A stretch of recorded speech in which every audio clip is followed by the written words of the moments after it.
उद्देश्य क्या है?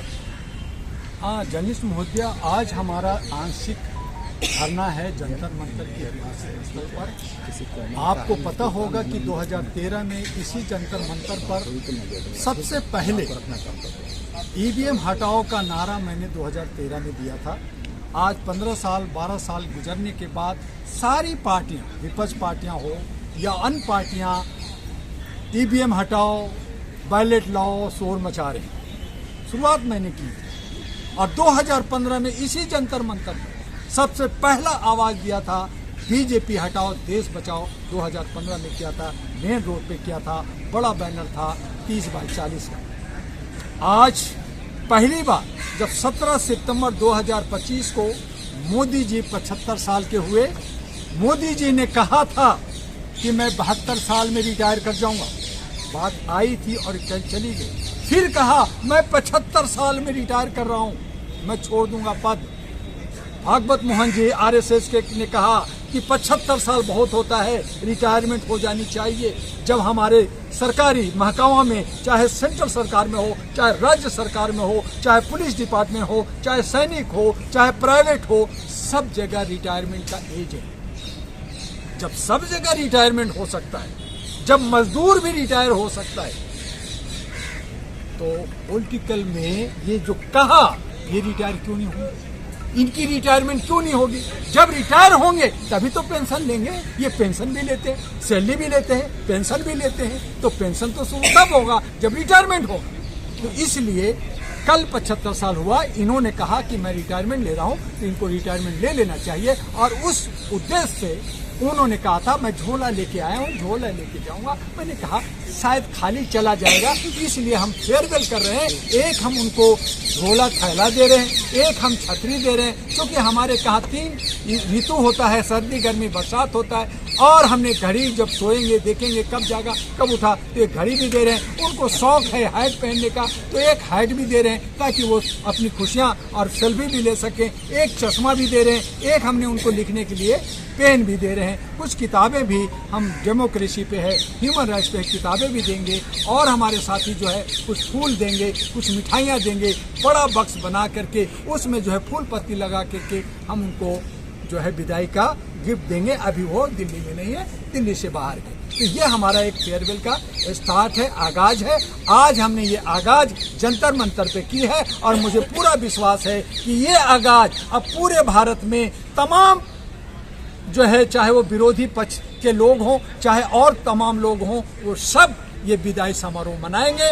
ये आप याद रखिएगा। दुआ का नकल करने में सब अकल लगाते हैं, लेकिन थोड़ा देर से जागते हैं। मोदी जी की विदाई क्यों चाहते हैं आप? वो जब अच्छा काम कर रहे हैं, देश भर में दुनिया भर में डंका बज रहा है। बिल्कुल जर्नलिस्ट महोदय, आपका सवाल सही है कि उन्होंने अच्छा काम किया।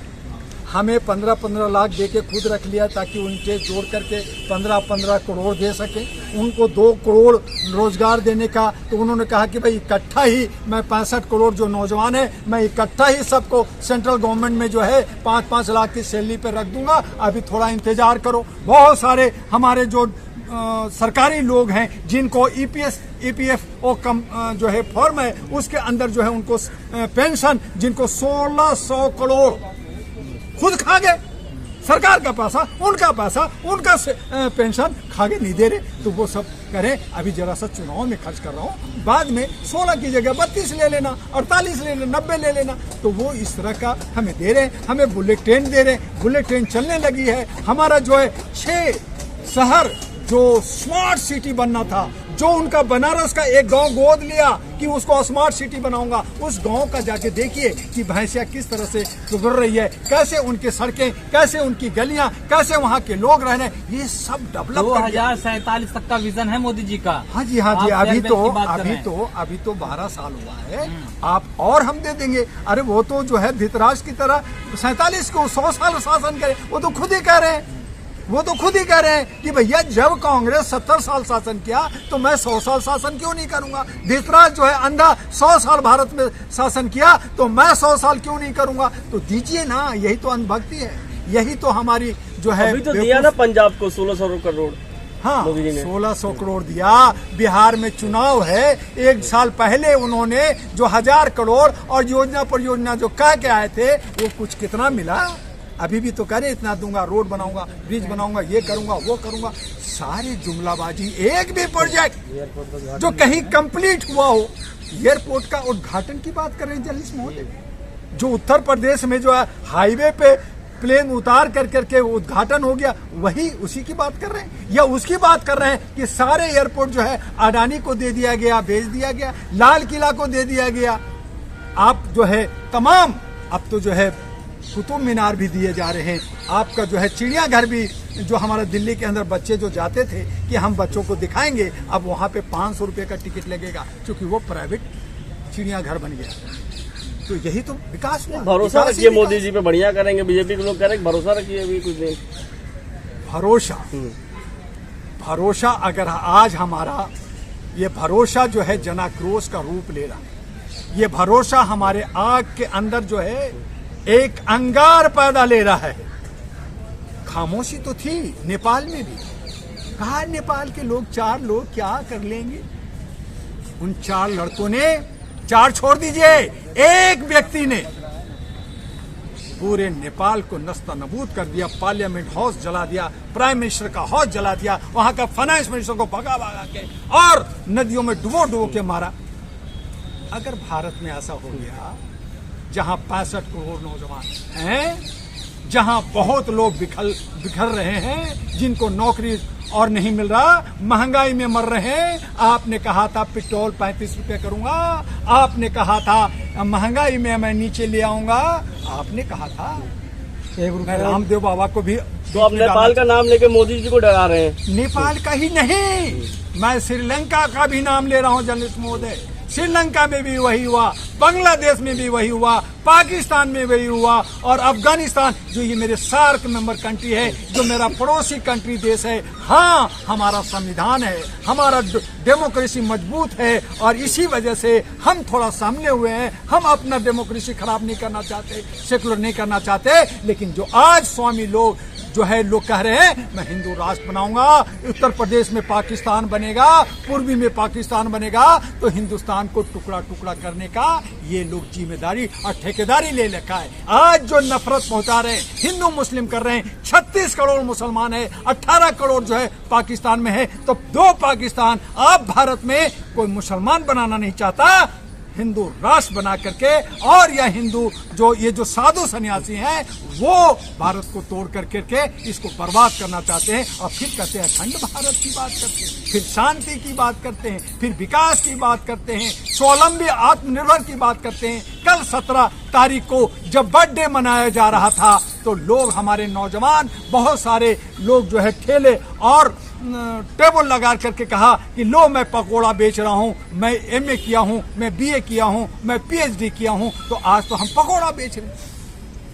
तो ये पकोड़ा बेच रहे हैं, तो जो पढ़े लिखे लोग हैं वो पकोड़ा बेचेंगे, और जो पढ़े लिखे नहीं है वो खुद कहते हैं मैं कॉलेज का चेहरा नहीं देखा, लेकिन मैं BA और MA किया। पकोड़ा बेचना भी तो रोजगार का साधन है, मोदी जी कह रहे हैं। बिल्कुल सही कहा।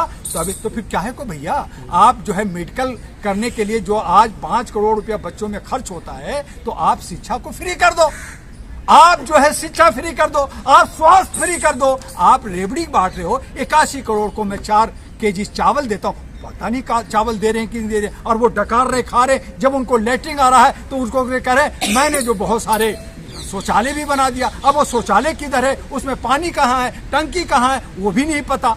तो हमारी यही तो सब विकास क्या है, इसलिए मोदी है तो जय हो। का जन्मदिन मनाया, आपको मुबारकबाद देना चाहिए। आप तो रिटायरमेंट मैंने खूब मुबारकबाद कर दिया, मेरे 20 बाइट 20 वीडियो गया, मैंने छूट करके बाइट दिया कि भाई आज आपका 75वां जन्मदिन, बहुत बहुत मुबारक हो, ये पूरा हो गया। अब हमारा जान पीछा छोड़िए, अब जो है विदाई लीजिए। और इसीलिए 18 सितंबर को ऐतिहासिक जंतर मंतर पर बैठकर अपने तमाम सहयोगियों से हम उनकी विदाई के लिए बैठे हैं कि अब हम उन्हें विदाई देंगे। अब उनको हम एक अच्छा सा हैट पहनाएंगे, हम उनको छतरी देंगे, घड़ी देंगे, चश्मा देंगे, पेन देंगे, और एक थैला झोला, जो उन्होंने खुद कहा मैं झोला लेके आया हूँ, झोला लेके जाऊंगा, भर लो माल जितना भरना है, लेकिन पीछा छोड़ दो। मोदी जी अब बहुत हो गया, हम बहुत परेशान होंगे।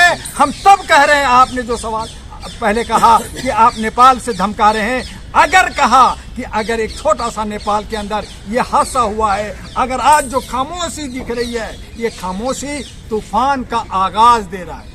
ये खामोशी जो लोग डरे सामे घरों में हैं, इनसे डर रहे हैं कि केस कर देगा, मुझे पिछवाड़ा पर मारेगा, मुझे पता नहीं क्या क्या ये सरकार करेगा, लोग डरे हैं।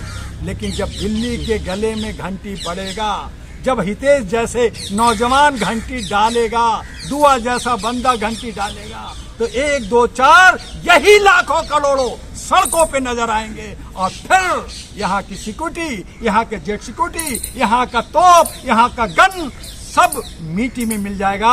एक नया आगाज, एक नया विकल्प बनने के लिए लोग आवाज देंगे और फिर भारत बदलेगा। लेकिन और उसके लिए कहा कि नया अल्टरनेटिव हमें जो है मानवता लाना होगा। कैसी क्रांति चाहते हैं आप?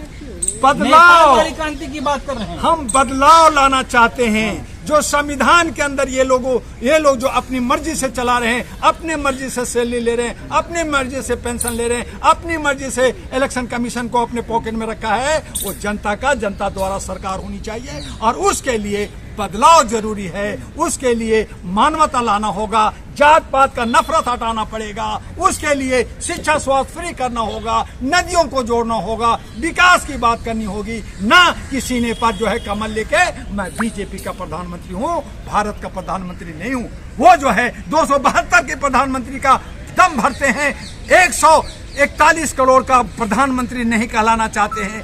यही बदलाव हम चाहते हैं कि आज हमारा अगर डेमोक्रेसी है तो भारत का प्रधानमंत्री कहे कि मैं 141 करोड़ का प्रधानमंत्री हूं और मैं संवैधानिक पद पे बैठा हूं, किसी पार्टी का आदमी नहीं हूं, मैं सबका हित की बात करता हूं, जात पात ऊंच नीच सबको हटा करके विकास की बात करना चाहता हूं। लेकिन ये क्या कहते हैं, सबका साथ, हम 2-4 साथियों का विकास।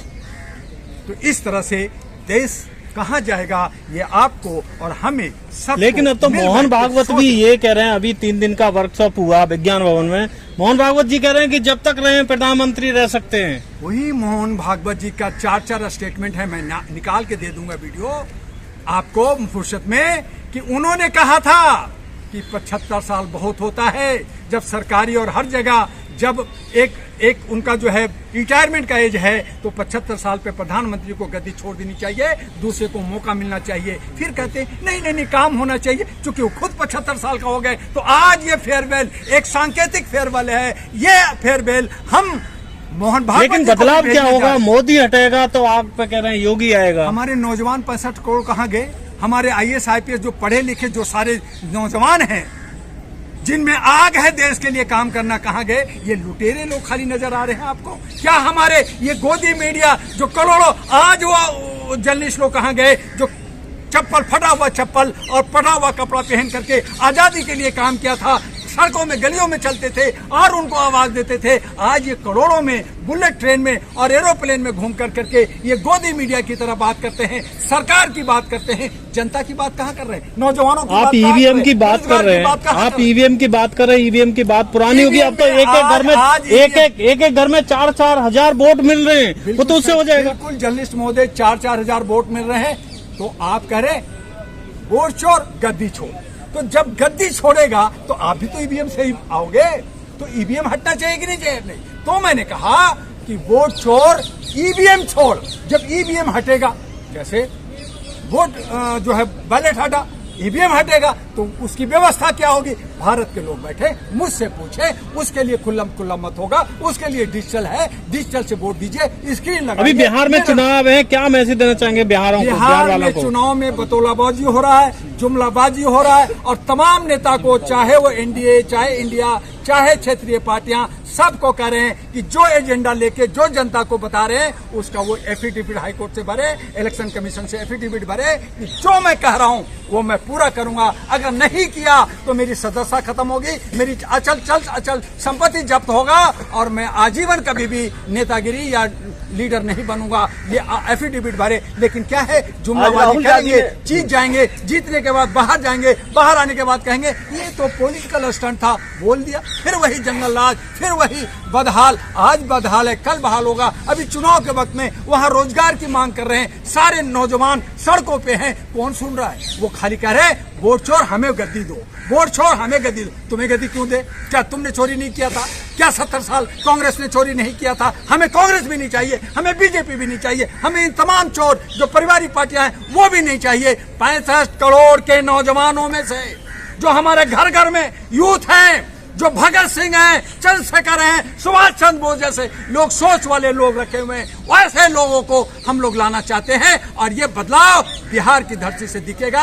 हम लोग वहां पे लगातार काम कर रहे हैं। आपके बाद, आज के बाद 2 दिन के बाद मैं 1 महीना बिहार में ही दिखूंगा और यही आगाज। वहां पे खामोशी है, जनता क्या करेगी ये तो अब चुनाव के बाद ही पता चले। राहुल गांधी ने कहा कि हिंदुस्तान की राजनीति को हाईजैक कर लिया गया है। आज ही का प्रतिपक्ष राहुल गांधी ने बोला। जर्नलिस्ट महोदय, आप लोगों को एक मोदी जी देखते हैं, एक राहुल जी देखते हैं। भारत में और कोई नहीं है। 141 करोड़ की आबादी में अब किसी को कुछ नहीं दिखता। ये राहुल विपक्ष के नेता हैं। कहे को राहुल गांधी एक नया पार्टी का कांग्रेस आई जो 1969 में बनी थी, जो 80 में जाके आई हटा। वो कांग्रेस नहीं है जो आजादी के वक्त में था, जिसमें राजेंद्र प्रसाद, जहां पे जो है ये महात्मा गांधी और बड़े बड़े लीडर सरदार पटेल वगैरह थे। वो कांग्रेस नहीं है। अब ये कांग्रेस सोनिया गांधी और राहुल गांधी की कांग्रेस है। और इसी वजह से आज राहुल जहां पप्पू थे, चप्पू चलाना सीखा, अब बोलना सीख गए हैं। लेकिन वो भी तमाम आरएसएस और तमाम असामाजिक तत्वों, निगेटिव लोगों के साथ घिरे हुए हैं। वो खुद 1 बार नहीं 4 बार बोल चुके हैं कि हाँ, हमारे कहाँ कमी है, इसमें बदलाव होनी चाहिए। लेकिन कब बिहार में उन्होंने रैलियां की, लेकिन उन्होंने क्या कहा? वोट चोर गड्डी छोड़, हमें गद्दी दे दो। उन्होंने क्यों नहीं कहा कि ईवीएम हटाओ? उन्होंने क्यों नहीं कहा कि बिहारियों को रोजगार देंगे? उन्होंने क्यों नहीं कहा कि बिहारी लोग जो प्रवासी होकर के अलग अलग राज्यों में जाते हैं, विदेशों में जाते हैं, वो बिहार में काम करेंगे, वहां की इंडस्ट्री डेवलप करेगा, वहां की नदियां जोड़ी जाएगी, वहां पे विकास होगा, समानता होगा, भागीदारी होगा, हिस्सेदारी होगा, आर्थिक आजादी मिलेगी? क्यों नहीं कहा? खाली वोट की बात। तो चाहे राहुल हो, चाहे मोदी हो, ये भी योजना, मैं इतना करोड़, 10,000 करोड़, 50,000 करोड़, अरे 1 करोड़ छोड़ो, तुमने 10 रुपया किसी को दिया क्या? बताओ। आपने मुद्रा योजना में इतना ही नौजवान यहाँ बैठे हो, वो कहते हैं 14 लाख नौजवानों को मैंने 20-20 लाख रुपया दिया। आप में से कोई एक बता दो कि आपको 20 लाख रुपया मुद्रा योजना में मिला क्या? तो बोलना और करना। 81 करोड़ को 4 केजी मैं अनाज देता हूं, कौन है कह दे रहा ना 81 करोड़? इतना मैंने शौचालय बना दिया, इतना मैंने कर दिया, बोलने में क्या जाता है? आप धरातल में बताइए कि क्या वो हुआ, क्या उनको मिला? यही तो मैं कह रहा हूं बार बार। इसलिए सच्चाई लोगों को हजम नहीं होता, और बाद में जब साल 2 साल 5 साल गुजरता है, तब वो उकाई आता है। जो मैंने कहा कि ईवीएम हटाओ और नया विकल्प बनाओ, ये मैंने 2013 में इसी जंतर मंतर पे कहा था। मैंने कहा था 2015 में कि बीजेपी हटाओ, देश बचाओ। लोगों को समझ में नहीं आया। आज सब चीख रहे हैं ना, आज ही चीख रहे हैं। और ये जो आज फेयरवेल किया है मैंने, ये जो अल्टरनेटिव दिया है, लोगों को हजम नहीं हो रहा। ये क्या कर रहा है? ये पागल हो गया दुआ। लेकिन आज ने आप देखेंगे, चंद दिनों में देखेंगे कि यही आगाज, यही आवाज पूरे भारत में गूंजेगा, और सारे विपक्ष, सारे नेता, सारे सामाजिक कार्यकर्ता इस आवाज को बुलंद करते हुए मिलेंगे। तब आपको याद आएगा कि एक दुआ ने शुरुआत किया था जंतर मंतर से 18 सितंबर 2025। ठीक।